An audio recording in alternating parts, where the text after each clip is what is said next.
Hello guys! I made a video the other day called German sayings that really don't work in English, and I think you quite liked that, so I thought I'm going to make a similar video today, and I'm calling it Germanizing the English language because basically what happens is that, like I established in the other video and in my video called Using the Wrong Words, again I'll link all of those below, that sometimes you just feel like you want to use either certain expressions and just translate them directly, or you want to use certain words that sound similar and you just want to use them as the same word even though they don't mean the same thing.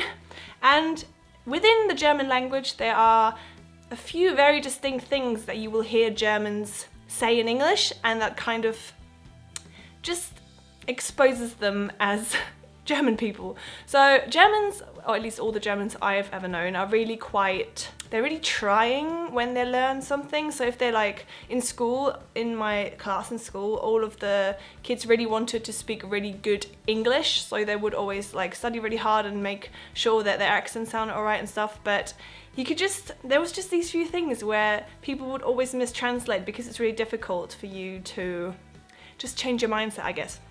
But I'll just give you a few examples. So for example, in German, the expression that we say is einen Test schreiben. And what it means is to take a test or to take an exam. But in German, it means you're writing a test. So I'm gonna write a test tomorrow, I'm writing the test. Instead of taking the test, that's just the way we say it. So Germans, when they come to England, or if they try and speak English, they will often mistranslate taking a test to writing a test. Oh yeah, I have to write a test tomorrow, I'm writing this exam. So that's the first one. The second one is, in German, we call it ich mache ein Foto, which means I am making a photo, which in English would be I'm taking a photo again. So Germans always say, oh, I want to make a photo, let's make a photo together, instead of taking a photo. It's just different. So it was really hard for me as well. Like, it's just one of those things where it just feels so natural to you to use a certain word with another word and then it's not that word. Which is also really confusing. Again, this is like one of those false friend things that people taught me. In German, bekommen sounds a lot like become in English, but bekommen is actually to get.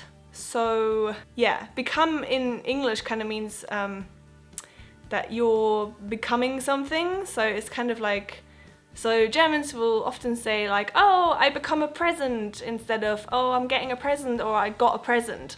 They'll say, oh, I became a present, like they are physically becoming the present, if that makes any sense. So that's a funny thing when they say, oh, I become this, can I become this? Because they want something, but they're just using the wrong word. And the next one is also a really funny thing that I just hear so many people say.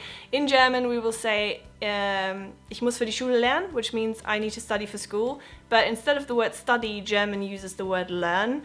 So Germans will often translate this sentence into, I need to learn for school, I need to learn for my test, I need to learn for the test that I'm writing tomorrow. So it just becomes like this Germanized version of English that I just find really funny. And the next one is also quite similar. So in German, the word will, as a verb, like I will, means to want. So I will, for Germans, often looks like I want, because in German it would be ich will, I want. So Germans often say like, oh, I will a drink, I will this, I will dance with you. But they don't mean that they will dance with you, it just means that they want to dance with you, and they'll just use it wrong because it's the same word.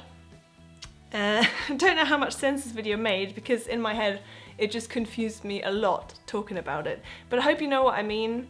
And there's loads of these kinds of things where it's like, Germans also say making the party, which means that you are partying. Oh, we're partying tomorrow means tomorrow we make party. It's the German way of saying, because in German it's wir machen morgen Party. Yeah, I think it's quite charming to mistranslate stuff like that, just because it kind of just shows the differences in language, and it's just interesting. Yeah, I hope you enjoyed this video. Subscribe, give it a like, and I'll see you in my next video. Bye guys!